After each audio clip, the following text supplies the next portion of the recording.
धर्मक्षेत्रे कुरुक्षेत्रे समवेता युयुत्सवा मामका पांडवाश्च किम कुर्वत संजय।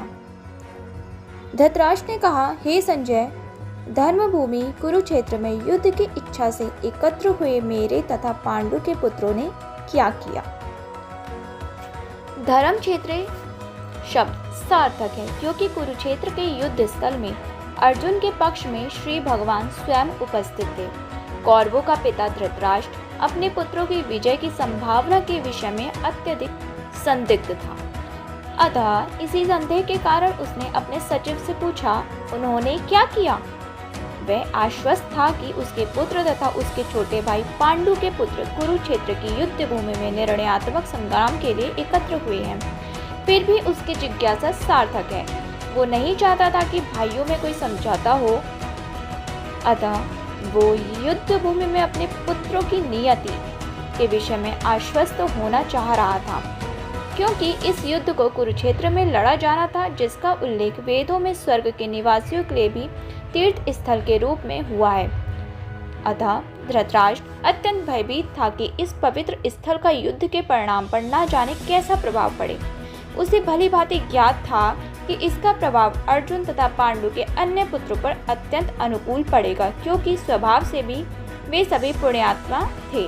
संजय श्री व्यास का शिष्य था, अतः उनकी कृपा से संजय धृतराष्ट्र के कक्ष में बैठे बैठे कुरुक्षेत्र के युद्ध स्थल का दर्शन कर सकता था। इसलिए धृतराष्ट्र ने उससे युद्ध स्थल की स्थिति के विषय में पूछा।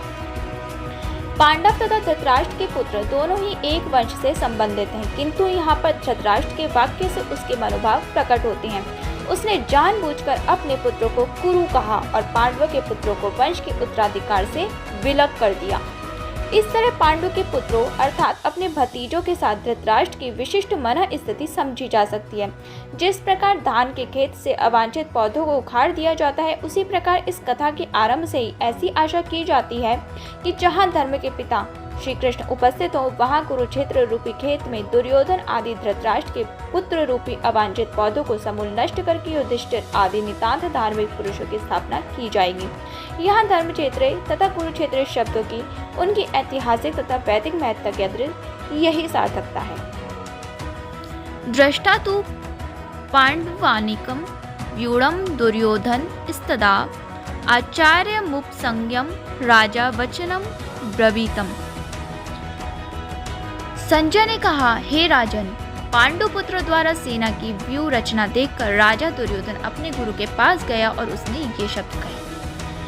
धृतराष्ट्र जन्म से ही अंधा था। दुर्भाग्यवश वह आध्यात्मिक दृष्टि से भी वंचित था। वह यह भी जानता था कि उसी के समान उसके पुत्र भी धर्म के मामले में अंधे हैं और उसे विश्वास था कि पांडवों के साथ कभी भी समझौता नहीं कर पाएंगे, क्योंकि पांडव जन्म से ही पवित्र थे। फिर भी उसे तीर्थ स्थान के प्रभाव के विषय में संदेह था। इसलिए संजय युद्ध भूमि की स्थिति के विषय में उसके प्रश्न के मंतव्य को समझ गया।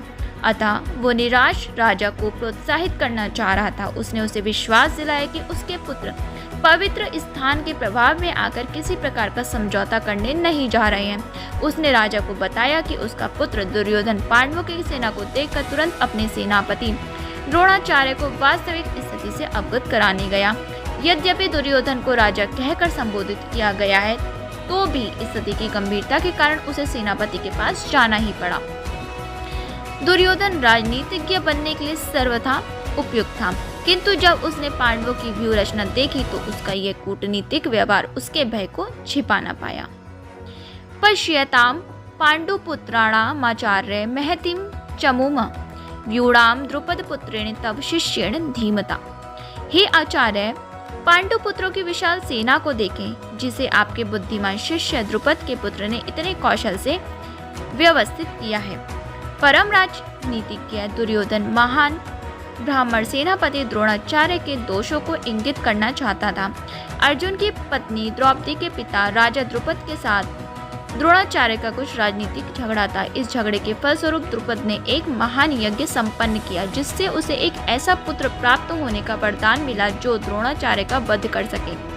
द्रोणाचार्य से भली भांति जानता था, किंतु जब द्रुपद का पुत्र धृष्टद्युम्न युद्ध शिक्षा के लिए उसको सौंपा गया तो द्रोणाचार्य को उसे अपने सारे सैनिक रहस्य प्रदान करने में कोई झिझक नहीं हुई। अब धृष्टद्युम्न कुरुक्षेत्र की युद्ध भूमि में पांडवों का पक्ष ले रहा था और उसने द्रोणाचार्य से जो कला सीखी थी उसी के आधार पर उसने ये व्यूह रचना की थी। दुर्योधन ने द्रोणाचार्य की इस दुर्बलता की ओर इंगित किया जिससे वो युद्ध में सजग रहें और समझौता ना करें। इसके द्वारा वह द्रोणाचार्य को यह भी बताना चाह रहा था कि कहीं वह अपने प्रिय शिष्य पांडवों के प्रति युद्ध में उदारता न दिखा बैठे। विशेष रूप से अर्जुन उसका अत्यंत प्रिय एवं तेजस्वी शिष्य था। दुर्योधन ने यह भी चेतावनी दी थी कि युद्ध में इस प्रकार से अगर उदारता की गई तो हार हो सकती है। अत्र शूरा महेश्वासा भीमार्जुन समायुधि युयुधानो विराट्च तुर्पच्च महारथा। इस सेना में भीम तथा अर्जुन के समान युद्ध करने वाले अनेक वीर धनुर्धर हैं, यथा महारथी युयुधान, विराट तथा द्रुपद। यद्यपि युद्ध कला में द्रोणाचार्य की महान शक्ति के समक्ष धृष्टद्युम्न महत्वपूर्ण बाधक नहीं था, किंतु ऐसे अनेक योद्धा थे जिनसे भय था। दुर्योधन इन्हें विजय पक्ष में अत्यंत बाधक बताता है क्योंकि इनमें से प्रत्येक योद्धा भीम तथा अर्जुन के समान दुर्जय था। उसे भीम तथा अर्जुन के बल का ज्ञान था, इसलिए वो अन्य की तुलना में इन दोनों से करता है। धृष्ट केतुष केतान काशीराजश्च वीर्यवान पुरुजित कुंती भोजश्च शैब्यश्च नरपुंग। इनके साथ ही धृष्ट केतु चेकितान काशीराज पुरुजित कुंती भोज तथा शैब्य जैसे महाशक्तिशाली योद्धा भी हैं। युधामन्युश्च विक्रांत उत्तमौजाश्च वीर्यवान सौभद्रो द्रौपदेयाश्च सर्व एव महारथा। पराक्रमी युधामन्यु अत्यंत शक्तिशाली, उत्तमौजा सुभद्रा का पुत्र तथा द्रौपदी के पुत्र ये सभी महारथी हैं। अस्माकं तु विशिष्टा ये तन्निबोधद्विजोत्तम नायका मम सैन्यस्य संज्ञार्थ ताम्रविभिम ते। किंतु हे ब्राह्मण श्रेष्ठ, आपकी सूचना के लिए मैं अपनी सेना के उन नायकों के विषय में बताना चाहूंगा जो मेरी सेना को संचालित करने में विशेष रूप से निपुण हैं। भवान भीष्मश्च कर्णश्च कर्पश्च समितिंजय अश्वत्थामा विकर्णश्च सौमदत्तस्तव च। मेरी सेना में स्वयं आप, भीष्म, कर्ण, कृपाचार्य, अश्वत्थामा, विकर्ण तथा सोमदत्त का पुत्र भूरिश्रवा आदि हैं जो युद्ध में सदैव विजयी रहे हैं। दुर्योधन उन अद्वितीय युद्धवीरों का उल्लेख करता है जो सदैव विजय होते हैं। विकर्ण दुर्योधन का भाई है, अश्वत्थामा द्रोणाचार्य का पुत्र, सौमदत्ती या भूरिश्रवा बालिकों के राजा का पुत्र है। कर्ण अर्जुन का आधा भाई है क्योंकि वह कुंती के गर्भ से राजा पांडु के साथ विवाहित होने के पूर्व उत्पन्न हुआ था। कृपाचार्य की जुड़वा बहन द्रोणाचार्य को ब्याही थी। अन्य च बहवः शूरा मदर्थे त्यक्त जीविता नानाश्च प्रहरणा सर्वे युद्ध विशारदा। ऐसे अन्य वीर भी हैं जो मेरे लिए अपना जीवन त्याग करने के लिए उद्यत हैं। वे विविध प्रकार के हथियारों से सज्जित हैं और युद्ध विद्या में निपुण हैं। जहाँ तक अन्यों का यथा जयद्रथ, कृतवर्मा तथा शल्य का संबंध है, वे सब दुर्योधन के लिए अपने प्राणों की आहुति देने के लिए तैयार रहते थे। दूसरे शब्दों में यह पूर्व निश्चित है कि वे अब पापी दुर्योधन के दल में सम्मिलित होने के कारण कुरुक्षेत्र के युद्ध में मारे जाएंगे। निसंदेह अपने मित्रों की संयुक्त शक्ति के कारण दुर्योधन अपनी विजय के प्रति आश्वस्त था। अपर्याप्तम तदस्माकं बलम भीष्माभिरक्षितं पर्याप्तम त्विदिशमेतेषां बलम भीमाभिरक्षितम्। हमारी शक्ति अपरिमेय है और हम सब पितामह द्वारा भलीभांति संरक्षित हैं, जबकि पांडवों की शक्ति भीम द्वारा भलीभांति संरक्षित होकर भी सीमित है। यहाँ पर दुर्योधन ने तुलनात्मक शक्ति का अनुमान प्रस्तुत किया है। वो सोचता है कि अत्यंत अनुभवी सेना नायक भीष्म पिता के द्वारा विशेष रूप से संरक्षित होने के कारण उसकी सशस्त्र सेनाओं की शक्ति अपरिमेय है।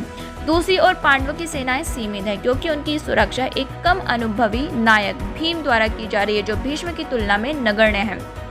दुर्योधन सदैव भीम से ईर्ष्या करता था क्योंकि वो जानता था कि यदि उसकी मृत्यु कभी हुई भी तो वह भीम के द्वारा ही होगी, किंतु साथ ही उसे दृढ़ विश्वास था कि भीष्म की उपस्थिति में उसकी विजय निश्चित है क्योंकि भीष्म कहीं अधिक उत्कृष्ट सेनापति है। वो युद्ध में विजयी होगा, ये उसका दृढ़ निश्चय था। अयनेषु च सर्वेषु यथा भागम वस्थिता भीष्ममेवा भीरक्षन्तु भवन्तः सर्व एव हि। अतएव सैन्य व्यू में अपने अपने मोर्चों पर खड़े रहकर आप सभी भीष्म पितामह को पूरी सहायता दें। भीष्म पितामह के शौर्य की प्रशंसा करने के बाद दुर्योधन ने सोचा कि कहीं अन्य योद्धा यह ना समझ ले कि उन्हें कम महत्व दिया जा रहा है। अतः दुर्योधन ने अपने सहज कूटनीतिक ढंग से स्थिति संभालने के उद्देश्य से उपयुक्त शब्द कहे। उसने बलपूर्वक कहा कि भीष्मदेव निसंदेह महानतम योद्धा हैं, किंतु अब वे वृद्ध हो चुके हैं। अतः प्रत्येक सैनिक को चाहिए कि चारों ओर से उनकी सुरक्षा का विशेष ध्यान रखें। हो सकता है कि वे किसी एक दिशा में युद्ध करने में लग जाएं और शत्रु इस व्यस्तता का फायदा उठा लें। अतः ये आवश्यक है कि अन्य योद्धा मोर्चों पर अपनी स्थिति पर अडिग रहें और शत्रु को व्यूह न तोड़ने दे। दुर्योधन को पूर्ण विश्वास था कि कौरवों की विजय भीष्मदेव की उपस्थिति पर निर्भर है। उसे युद्ध में भीष्मदेव तथा द्रोणाचार्य के पूर्ण सहयोग की आशा भी थी, क्योंकि वह अच्छी तरह से जानता था कि इन दोनों ने उस समय एक शब्द भी नहीं कहा था जब अर्जुन की पत्नी द्रौपदी को असहाय अवस्था में भरी सभा में नग्न किया जा रहा था और जब उसने अपने न्याय की भीख मांगी थी। ये जानते हुए भी इन दोनों सेनापतियों के मन में पांडवों के लिए स्नेह था। दुर्योधन को आशा थी कि वे इस स्नेह को उसी तरह त्याग देंगे जिस तरह उन्होंने घृत कीड़ा के अवसर पर किया था।